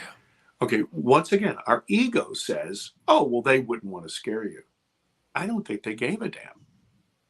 You think they were indifferent? Do you think that Okay. we are afraid we're going to scare that elk when we tag it? No, we don't want to go out of our way, but they don't care. They're indifferent. Well, I just have a great little analogy. I was with my son Blaine. We were out fishing. We were catching bass. And I was unhooking a bass and getting ready to throw him back in the water. And Blaine goes, do you think aliens are mean, or do you think they're good? And I said, probably like this. And I just threw the bass down in the water. Just like, I'm not really thinking about it. I'm not worried about it. No. And do I think that some of them do? I think absolutely some of them do. Sure. But I don't think like the guys who are doing the experiments on people, I don't think they give it. Well, I didn't want to hurt the bass. No. I didn't want to cause it fear. I just wanted to get it back in the water, but yet I wasn't sitting there going to fret all day about did I hurt its feelings. Well, you never would have fished if that was the case. Because think about this: what if I took a hook and put it through your cheek and yanked you up 30 feet? I mean, exactly. You'd be scared out of your mind. Sure. Okay. So for me, when I encountered this thing at 7. And maybe I should just tell you the story. If we have I don't want to take. Oh God, yeah, we've got plenty of time. I'd love to hear the story. I honestly would. Here's the story. I'm 7 years old. It's August. It's humid, very humid, and my family didn't have a lot of money. We didn't have air conditioning in the house. You know, a lot of people didn't. And my bedroom was on the 2nd floor. And it was late at night, like 2, 3 o'clock in the morning, something like that. And I heard this undulating hum, like, and I couldn't get back to sleep. It bothered me. So I sat up on the side of the bed, rubbed the sleep from my eyes, and I decided to go to the bathroom. And I go in there and I do my business, wash my hands. I'm getting a glass of water. The water's running for a really long time. I don't know why.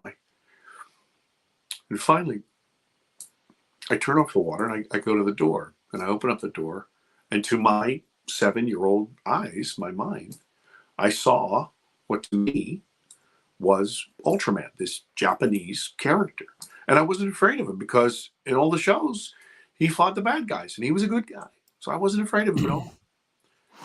And we got very, very close. I must have approached him. And when I say close, I mean like literally nose to nose. And then something happened. I started to feel that feeling I told you about, how the sand pulls out from underneath your feet. And I felt myself falling, and that scared the heck out of me. And I start to flail my arms like a drowning man. I don't know if you've ever had a problem in the water and you start flailing your arms. That's what happened. And I literally made contact with this entity. I laid hands, and just then there was this huge flash of light. And I felt like I was moving. I couldn't tell. I saw all these lights going by me very, very fast, like a kaleidoscope of lights, blue and green and red and yellow and all this stuff.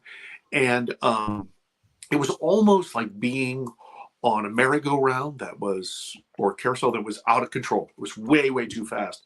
And I'm in the middle of this. And when I come to my senses, I am now on the other side of this thing. I was in the bathroom, and in my doorway was that Ultraman. But now his back is in the bathroom and my back is in the hallway. Now I'm confused for a second, but I'm in the middle of this fight in my mind for my life. I'm being beat up by this bully in my mind. And I'm throwing my hands like this. And as I throw my hand, I say he. I don't know it was a he. Please forgive me. He raises his right hand, touches me on my left shoulder here. There is this brilliant flash of light, and I feel you've been in the ocean, like I said, the waves come up and hit you in the chest, knock you right down. Felt just like that. And I fall backwards. Now, right behind me are a set of hardwood stairs to the first floor. Well, I fall ugly. And what I mean is, you see all these you know, these controlled falls by stuff. I'm banging off walls. I'm smacking up. I'm doing somersaults, and it was a mess. And I really, really get hurt. And I land at the bottom. My parents, they have a first floor bedroom. They run around the corner. You know, I've awakened them. They're ticked off and they're scared and they want to know. And I'm screaming at the top of my lungs like a banshee and crying. And I'm saying, Ultraman is upstairs. And I'm sure my father heard, you know, intruder. He was a big guy. So he ran up the stairs, slamming doors, checking things.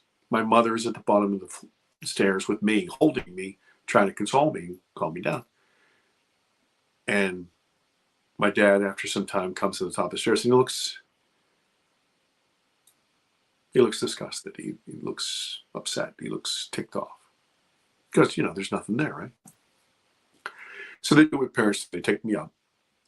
And, you know, they show me the closet. There's nothing there, right? They show me on the bed. There's nothing there.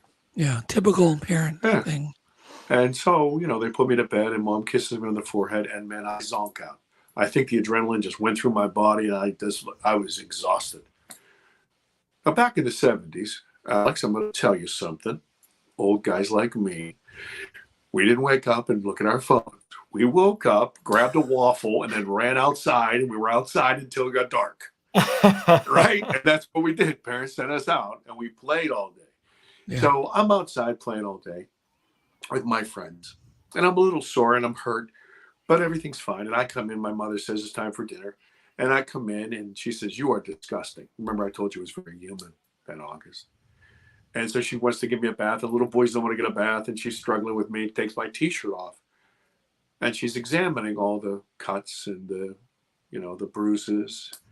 And she gets to my left shoulder. And she says, honey, what happened here? I said, Mom, I told you, you know, Ultraman. And she looked really sad. So, you know, we got a bath. I had meatloaf that night. I don't know. And I didn't think about it. A couple of days later, my dad is taking me to the doctor. And we get into the parking lot of the doctor's office. And he turns around to me and he says, my dad was a mill worker. He's a gruff guy. And he said, I'll clean up his language for you. He said, now listen, when we get in there, I don't want to hear any about this, you know, Ultraman stuff. You keep that blankety blank to yourself. Shut up about that. No, I'm 7 years old. I'm totally in love with my father. And I don't understand the import of what he's telling me. I don't know why I should shut up. Okay. So I don't think about it. I say, oh, yeah, sure, Dad, whatever. So we go in. The doctor gives me this exam and he's looking at my bruises and cuts. And things are healing now. This is a couple of days later. So like things are purple and yellow. And he finally gets to my left shoulder and he goes, whoa, sport, what the heck is this? And I start to say, well, there was this. And I see my dad in the corner. Okay. Once again, Alex, I'm going to date myself. Back in the 70s, you didn't talk back to your father. It was a no-no. And, you know, I love my dad. He was a great guy and everything. But when he gave you the look, you know what I mean? That was the look. And you knew you didn't want to cross the look. Anyway, so he gave me the look. And I went, I don't know. I just, you know, I got hurt. I fell, whatever. Oh, no. So he gave, you know, he manipulated it to see if there's any liquid in it, whatever. Does it hurt? That sort of thing. And then he gave me a lollipop and sent me on my way. Now, my father stays in there with the doctor for a while. And then after a while, he takes me home. And as we're pulling into the driveway of my parents' home, he does, again, look behind and says to me, now listen, I never, ever want to hear anything more about this Ultraman guy. I want you to shut your damn mouth. I don't want you to tell you. I don't want you scaring your mother. I don't want you scaring your sister. You shut up about it. And I said, okay, Dad, okay. So I didn't say, I started lying about it all the time. Now friends of mine say to me now, they say, well, why didn't you say anything when we were in college or high school? You know, I was always involved in sports and stuff. So you're in a locker room, you're taking off your shirt. And it was like muscle memory. I've used this example before. Doug, this morning, when you got out of bed, you didn't say to yourself, you know, I decide that I would like to see clearly today, so I am going to take these spectacles and I'm going to... You didn't do that. What happened was you went, I can't see anything. And you put them on and that was it, right? Okay. Because it's muscle memory. It's what you did. So I became perfect at this. And guys would say, yes, what the hell is that? You know, and I would say, oh, I got hit by lightning. A shark bit me. Somebody shot me. But watch what happened. It diffused the situation. In 15 seconds, people went, you're an idiot. And then they just shut up about it. Because, and this is when it gets really real, is anything would have been better than to say, you know, I was abducted. You don't want to say that. You wouldn't have had any friends. I tell you now, as a 56-year-old man, you know, I have a lot of relationships that I've built over the years. There's family that won't talk to me now. I was just at a wedding. There were family members who would not speak to me. There are friends. There are friends that I've had for 30 years who will not answer my calls. Okay, so this is not a resume builder, right? IBM didn't call me yesterday to ask me to be their new CEO. It didn't happen. Yeah. You end up becoming a pariah. And then everybody else, they kind of go, you know, or maybe we don't talk about it because it makes them uncomfortable. But that's what happened. And so I don't want to say I didn't think about it. Like I said, I could tell you everything that happened, but I couldn't tell you what happened and how I got switched around, right? Yeah. And that's why I went into the regression. I wanted to find out what happened there. So was this just a one-off visit? No. Well, let me answer that in two ways. Okay. Number one, when I went through the regression, the quantum hypnosis, which is, and I dealt with a woman named Debs Shakti, and she is, you know, you hear about Christ consciousness, you know, somebody who is really like an angel on earth. This person is really, she's like a guardian angel, and she loves people, and she's very service to others. Such a beautiful human being. And she said to me, she said, listen, John, you know, I'm just going to teach you how to relax, and you're going to walk down the hallway that you constructed and open that door that you locked and open up that file cabinet that you shut all those years ago. And you're just going to report. I'm not going to ask you anything. You're just going to tell us. Yeah. And so, I'm sorry, I lost your question, Doug. I apologize. Was this just a one-off? Oh, yeah. So I discovered that it was not the first time. They had taken me several times before. In fact, that's why when I felt that feeling as that little boy and the slip, I started to fight, because I thought, I know who you are, and you're coming to get me and take me, and I'm not going this time. And I was fighting with him. So I found that out. And this is the hardest, this is really the hardest part. Yeah, the absolute hardest part is this. You know, I make this film, and it's a comfort to me, right? And it's healed a bunch of people, you know, even people who don't like me or don't like the subject. They watch it and they say, listen, I can understand this really speaks to people, because you don't see me, you don't see those other people, you see yourself, you see your brother, you see your cousin, you see your uncle. And I thought it was over. I thought, okay, look, you know, this happened when I was a kid, and so that's it. And I didn't explore past that. I didn't look to any other counselor. Yeah. But I have to tell you that the film comes out, and I'm not thinking about it. But I'll say this to you. You know, I work in an office which is about an hour and 15 minutes away, hour and 12 minutes away, and I drive that. I've driven that for 13 plus years. I don't work 3 hours away. It doesn't take me 5 hours to come home. How's that happening? I'm ending up in places that I shouldn't be, ending up in places I've never been before, ending up in the middle of a field. And so it has started again. Okay. And when did it start again? I want to tell you, the film came out in May. It started in August again. And that's funny, because I never even thought about that. This is the first time nobody's ever asked me that, Doug. Nobody's ever asked me that. I started in August again. Wow. And are you remembering much from those encounters? No. I'm kind of coming to behind the wheel somewhere, or I'm coming to in front of the house, but it's 5 hours later, or I'm in front of the office and people are calling me on my phone, like, where are you? I'm here. That's scary. Yeah. Unsettling, beyond unsettling. Yes, sir. So, so I'm going to go back to your injury when you were young. Was this something that left scars on you? Like, yeah. In fact, if you remember the trailer, you saw me standing there in front of that woman, and she pulled. It's very large. I'm a big guy. I'm about 6'3", and my thumb, it's about as big as my thumb here, and it's raised, and it changes color and it changes temperature. To me, people have said other things, like it looks like this to them. Maybe if you go back to the tape and take a look, and maybe you'll have a different opinion. To me, it looks like a thumbprint. Like a what? I'm sorry. Like a thumbprint. Oh, okay. Like a thumbprint.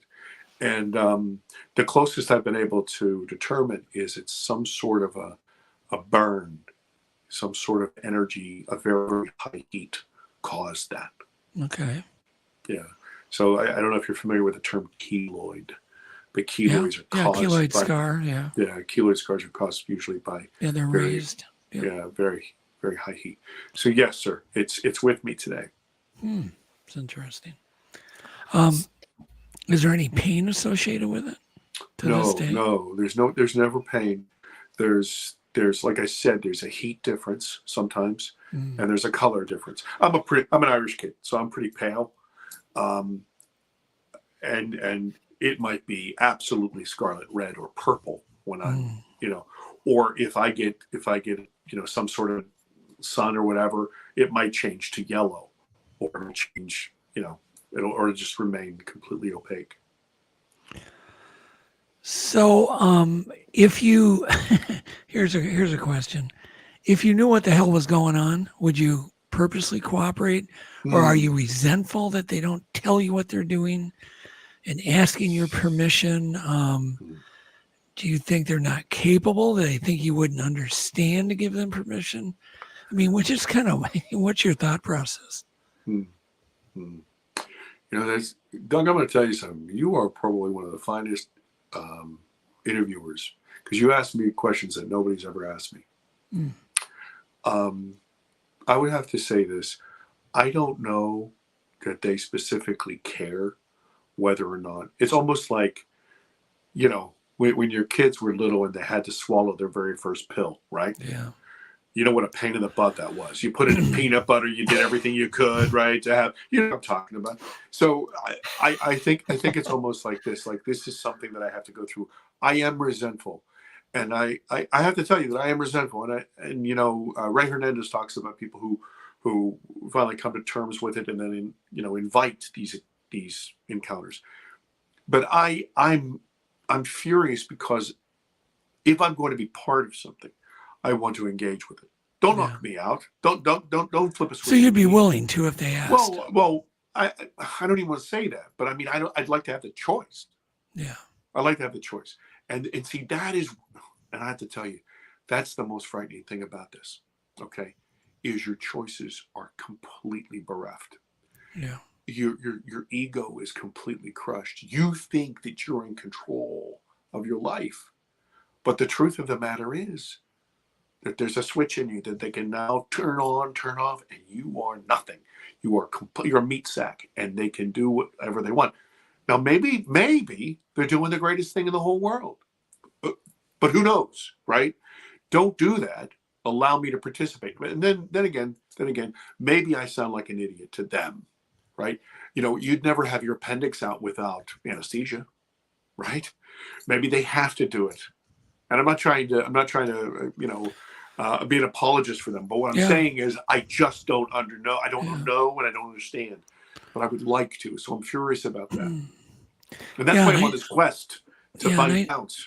I know Whitley has kind of changed his conclusions, and you know, Yes. as time has gone on, and I'm sure you will too. You know, because we don't know. We don't know. We don't know. We don't know. So, what time we got, Alex? We got 2 minutes left. Do you want to tell people where they can watch the movie? Sure. Because I'm going to watch it tonight. Oh, I really want you to. I am. Doug, tonight. I would love your comments. I genuinely, sincerely would love your comments. I didn't want to watch it until I interviewed you. Oh, I thought you were just going to finish the sentence. I didn't want to watch it, period. No. I'm excited to watch your film. Very excited. Yeah. People can see the film. It's streaming all throughout North America. Oh, Amazon. I can go right there. It's on Amazon. It's on Apple TV. It's on Vudu. Okay. It's on Vimeo, Google Play, Infinity, Spectrum, Verizon. It's on, if you just said my name or the show, it would pull directly up. But it's definitely on Amazon. Yeah. So are you going you're going to do a sequel? Well, you know how this works, right? So Yeah. I'm raising funds to do the Yeah, sequel. you want to do a sequel. And so the second film would take people from this sense of understanding to integration of that information and allow them to make decisions. Yeah. It'd be the same kind of first person format. And then I have a plan for a third one that would take people from that integration to some sort, and this sounds like a woo-woo word, and I don't mean it to be, to some sort of ascension. And what I mean by that is this. I don't mean like flying through the sky or becoming six-dimensional or what I mean is this. The three of us, we share something. We were all embryos. We were all toddlers. We were all learned how to walk and wobble and fall down. Then we learned how to walk okay, and then we learned to run. There's a process, and you ascend to that process by adding more skills and more information. But the only way to do that is to say, listen, I need to learn. I need more information. And so I am this seeker on this path. Oh, Alex, hold on. Everybody's saying that we're muted, Alex. The stream is muted. Yeah, no, there's sometimes on Facebook, if something comes up in your feed, you'll just see us talking. You got to click the unmute button. So That's it's just a not Facebook us. thing. So it's not us. It's a Facebook. People can hear it.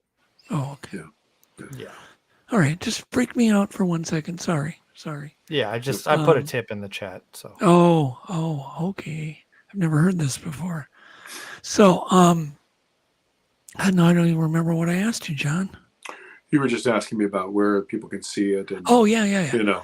Yeah. So, I'm super excited to see this because, like you, every abduction film I've seen, they seem like they're being done by people that they have no experience in the matter. No, and they mean well. Yeah, God they bless mean them. well. Yeah. They mean well, but they're touching, and even me, I'm touching the tail, and I'm just giving you. That's why this is not my story, right? Yeah. Everybody's like, oh, well, you did, a vanity piece. No, not at all. In fact, there's no. That's vanity the in me. opposite. It's the opposite. Oh God, yeah. Yeah. Well, here's the thing. It's kind of, I'm relating to you because I did MonsterQuest because I had experiences, and people sense the sensitivity of MonsterQuest because I wasn't just some producer in California that said, hey, it would be a big popular thing if we just did it on monsters. I did it on that because I had a personal interest from what things that I'd seen and experienced. So similar, and it does make a difference. And it's very rare when an experiencer is a producer and you can make a film. So that's so cool. Thank you, sir. Super cool, John. Well, we definitely want to get you back on. I think we just kind of barely skimmed the surface. Mm-hmm. Yeah, it's a complex topic. Yes, sir. It's not one of those topics that you can just skim over. It really isn't, and it doesn't deserve to be skimmed over. So if you're willing to come back, we'll get you booked again, and I would be honored. And we'll pick it up right where we kind of left off. Thank you. So with that, thank you, everybody. And thanks for everybody in chat. And just to remind everybody, this is also a podcast on every platform, and you can take us to work. So thanks, John. Thank you, John. Alex. And we'll sign off. Thank you. Call you up in the middle of the night. Been bothered by dreams, ain't feeling alright. You give me comfort, say just give it some time. By the end of our talk, I'm feeling just fine. You and I